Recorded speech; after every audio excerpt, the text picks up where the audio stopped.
Hello friends, online education में आपका स्वागत है। हम आज प्रकाश के परावर्तन और लाइट ऑफ रिफ्लेक्शन के बारे में पढ़ेंगे। इसमें हम जानेंगे क्या किस प्रकार के मिरर होते हैं और कौन कौन से प्रकार के रे किस तरह से गुजरेंगे जबकि इमेज हमारा क्रिएट हो पाएगा। तो देखिए, सबसे पहले कॉन्केव मिरर और कॉन्वेक्स मिरर, दो प्रकार के मिरर हम आज इस चैप्टर में इस्तेमाल करने वाले हैं। कॉन्केव मिरर की जहाँ तक बात की जाए, इसमें इन्फिनिटी से कोई भी रे यदि प्रिंसिपल एक्सिस की बराबर पैरेलल आती है तो वो फोकस से होकर निकलती है। ये कॉन्केव मिरर का रूल है।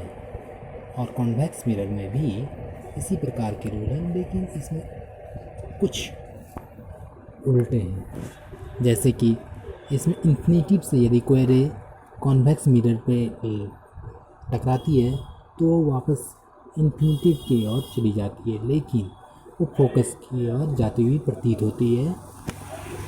यही अंतर है।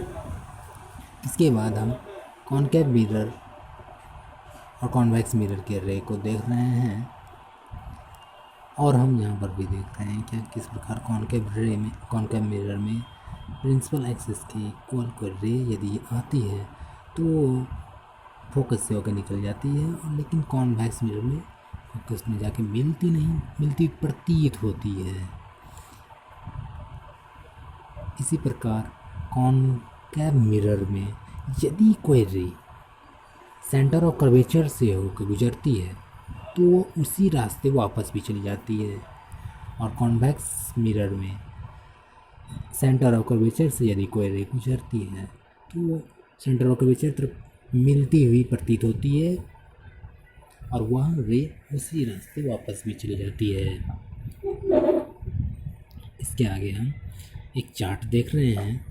इसमें हमें image formation of concave mirror of different positions of objects है। इसे आप अपने चित्रों के द्वारा मैं इसे समझाना चाहता हूँ। नीचे कुछ चित्र दिए गए हैं जिससे ये बहुत अच्छी तरह से क्लियर हो जाएंगे। देखिए, जिस प्रकार यहाँ पर कॉन्केव मिरर के सी में दर्शाई गई इमेज है, यदि कोई ऑब्जेक्ट सेंटर ऑफ कर्वेचर पर है तो वो फोकस से होकर गुजरती हुई रे और सेंटर ऑफ कर्वेचर के नीचे इमेज बन जा रही है उसकी।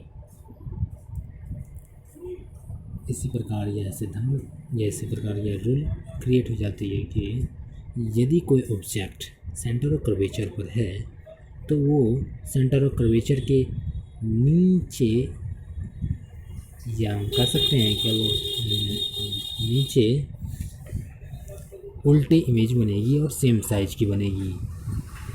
और दूसरी इमेज डी में हम देख सकते हैं कि यदि कोई ऑब्जेक्ट सेंटर ऑफ कर्वेचर और फोकस के बीच में है तो वो उसका इमेज फॉर्मेशन जो है behind of the centre of curvature होता है, और वो इमेज ऑब्जेक्ट्स की साइज से बड़ा होता है और इरेक्ट होता है।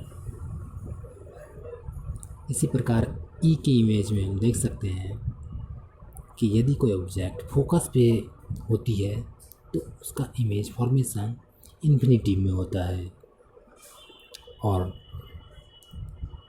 इमेज एफ बहुत ही ज़्यादा इम्पोर्टेंट इमेज है। इसमें हम देख सकते हैं क्या यदि कोई ऑब्जेक्ट पोल और फोकस के बीच में होती है तो उसकी इमेज कॉन्केव मिरर के पीछे बनती है और बड़ी बनती है, मैग्नीफाइड बनती है।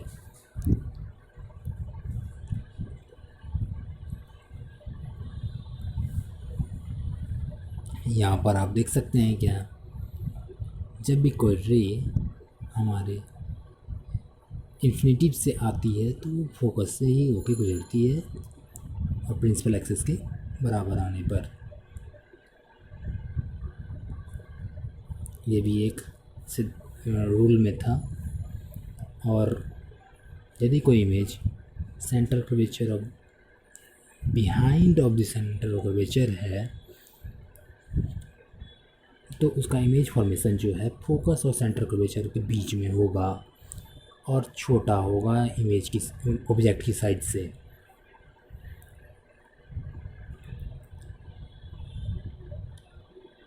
इसके आगे हम कॉन्वेक्स मिरर की बात करेंगे। कॉन्वेक्स मिरर में दो प्रकार का इमेज फॉर्मेशन होता है। पहला इमेज फॉर्मेशन, इन्फिनिटिव से यदि कोई रे आ रही है तो वो प्रिंसिपल एक्सिस के बराबर आ रही, पैरेलल आ रही है तो वो फोकस में जाके मिलती हुई प्रतीत होती है और उसका इमेज फॉर्मेशन फोकस पर ही होता है। और यदि कोई इमेज कॉन्वेक्स मिरर के आगे है तो उसका इमेज फॉर्मेशन जो है पोल और फोकस के बीच में होगा और वो ऑब्जेक्ट की साइड से छोटा होगा, जिस तरह की इस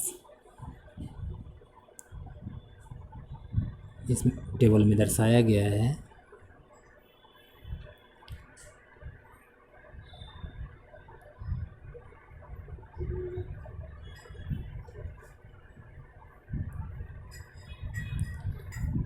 अब आगे हम न्यूमेरिकल्स के लिए कुछ बातों को पढ़ लेते हैं। सबसे पहले इसमें हमें ये जानना ज़रूरी है क्या, जब भी ऑब्जेक्ट हमारा मिरर के आगे पाया जाता है तो वो निगेटिव होता है, जिस तरह की इसमें यहाँ शो कर रहा है इमेज में। यदि कोई ऑब्जेक्ट डिस्टेंस फॉरवर्ड हो, मिरर के डिस्टेंस फॉरवर्ड हो और यदि कोई इमेज फॉर्मेशन जो है वो डिस्टेंस मिरर के पीछे हो तो वो निगेटिव होगा। और यदि ऑब्जेक्ट प्रत्येक कंडीशन पर मिरर के आगे ही बनता है, आगे ही रहता है, जिससे कारण हमारा इमेज फॉर्मेशन हो पाता है। इसलिए प्रत्येक कंडीशन पर हमारा यू जो है हम ऑब्जेक्ट के लिए इस्तेमाल करेंगे और भी इमेज के लिए इस्तेमाल करेंगे। यू हमेशा हमारा माइनस ही रहता है और इमेज फॉर्मेशन यदि मिरर के आगे होगी तो वो माइनस होगा और यदि मिरर के पीछे होगी तो प्लस में होगा भी। और एक बात बताना चाहता हूँ मैं कि यदि कोई इमेज फॉर्मेशन यहाँ पर प्रिंसिपल एक्सिस के ऊपर होती है तो पॉइंट प्लस में होगी और यदि प्रिंसिपल एक्सिस के नीचे होती है तो माइनस में होगी। इसमें किसी भी प्रकार की कन्फ्यूज़न नहीं है कि वो मिरर के आगे हो या पीछे हो, दोनों कंडीशन में ये रूल काम करेगी। इसी के आधार पे हम कुछ न्यूमेरिकल्स को सॉल्व करेंगे। जैसे कि एक क्वेश्चन है, object from its pole is called at the distance of the image from the pole of the mirror is called at the image distance b. You already know that the distance of the principal focus from the pole is called the focal length. There is a relationship between these three quantities given by the mirror formula, which is expressed as 1 by v plus 1 by u is equal to 1 by f. तो ये एक हमारा बहुत mirror formula इसको बोल सकते हैं था। अब मैग्नीफिकेशन फार्मूला एक है, इसे भी हम जान लेते हैं। Height of the image H dash and height of the object H. Magnification is equal to H dash by H. और भी एक बात इसमें जान लेनी चाहिए मैग्नीफिकेशन के दौरान कि H dash by H is equal to minus V by U, where V is equal to image formation and U is equal to object the distance of object from the mirror U equal. ठीक है, इसी के साथ हम बढ़ते हैं numericals की ओर। A concave mirrors used for rear view on a automobile has a radius of curvature of 3 meter. If a bus is located at 5 meter from the mirror, find the position of the nature and sign of the image. तो देखिए यहाँ पर हमें दिया गया है साफ साफ कि रेडियस ऑफ कर्वेचर जो है 3 मीटर है, ऑब्जेक्ट साइज है यू इक्वल टू 5 मीटर दिया हुआ था, लेकिन यहाँ माइनस हम लिए हैं क्यों, क्योंकि वो ऑब्जेक्ट जो है वो मिरर के आगे है, इसलिए वो माइनस में आती है। और इमेज डिस्टेंस भी इक्वल टू क्या होगा ये हमें निकालना है, height of image H dash equal to क्या होगा ये हमें निकालना है। तो फोकल लेंथ बराबर हम जानते हैं कि एफ इक्वल टू r/2 होता है, इसलिए इसका as the principal focus of the convex lens of the behind of the mirror plus 1.50 metre. इसका मतलब है क्या, मिरर के पीछे है फोकल लेंथ, इसलिए वो पॉजिटिव है। यदि वो फोकल लेंथ जो है हमारा मिरर के आगे होता, फोकल लेंथ यदि मिरर के आगे होता तो वो निगेटिव होता। ये बात पर ध्यान देना चाहिए आप लोगों को। तो ठीक है, इसी के आधार पे हम इसको पुट करेंगे यहाँ पर और हमें भी का इमेज डिस्टेंस का पता चल जाएगा। चलिए देखते हैं इसको पुट करके। यहाँ पर देखिए ये पुट किया गया है और इमेज डिस्टेंस को फाइंड किया गया है। भी इक्वल टू 1 प्लस 1.15 है। प्लस का मतलब ये है कि इमेज का फॉर्मेशन जो है मिरर के पीछे हो रहा है, ना कि मिरर के आगे।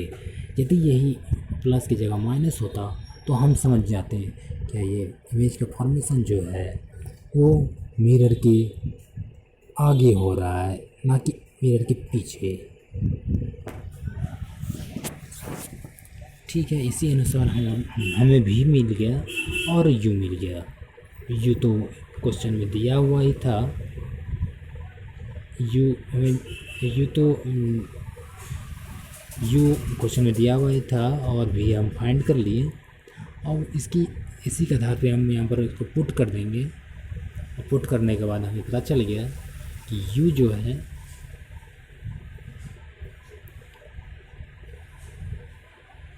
यू माइनस में था 5 मीटर और भी का वैल्यू पुट करने के बाद ये क्लियर हो गया कि मैग्नीफिकेशन जो है प्लस 0.23 हो रहा है। मतलब इससे साफ है कि प्रिंसिपल एक्सिस के ऊपर इमेज का फॉर्मेशन हो रहा है, ना कि प्रिंसिपल एक्सिस से नीचे इमेज का फॉर्मेशन हो रहा है। और इमेज जो है उल्टा बन रहा है और ऑब्जेक्ट की साइज से छोटा बन रहा है। तो ठीक है, एक और न्यूमेरिकल्स को हम देखते हैं। An object 4 centimetre in size is placed at 25 centimetre in front of concave mirror of focal length 15 centimetre. At what distance from the mirror should a screen be placed in order to obtain a sharp image? Find the nature and the size of the image. तो ये यहाँ पर बताना चाह रहे हैं क्या कौन के मिरर है। तो हाँ, हम यहाँ पर इमेज का फॉर्मेशन कर रहे थे और इसमें हमें पता चल रहा था कि कॉनकेव मिरर था और इसमें इमेज का साइज जो ऑब्जेक्ट का साइज 4 सेंटीमीटर है और ये जो ऑब्जेक्ट है ये हमारा मिरर के आगे है, इसलिए ऑब्जेक्ट जो है मिरर के आगे है इसलिए इसका साइज माइनस में रहेगा।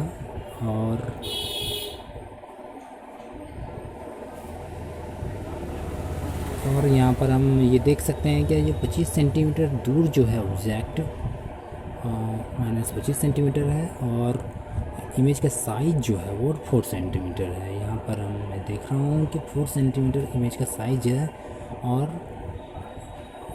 25 सेंटीमीटर दूर दूर है कॉन्केव मिरर से, और फोकल लेंथ जो है 15 सेंटीमीटर है। तो ठीक है, इसी को हम पुट कर देंगे और इस अनुसार हम यहाँ पर इसको मेरे फॉर्मूला पर पुट करेंगे और हमारा यहाँ पर क्या फाइंड हो जाएगा, भी फाइंड हो जाएगा। ठीक है, इसी अनुसार हमारा भी फाइंड हो गया। भी फाइंड करने के बाद हम इसको मैग्नीफिकेशन वाले फार्मूले पर पुट कर दिए और हमारा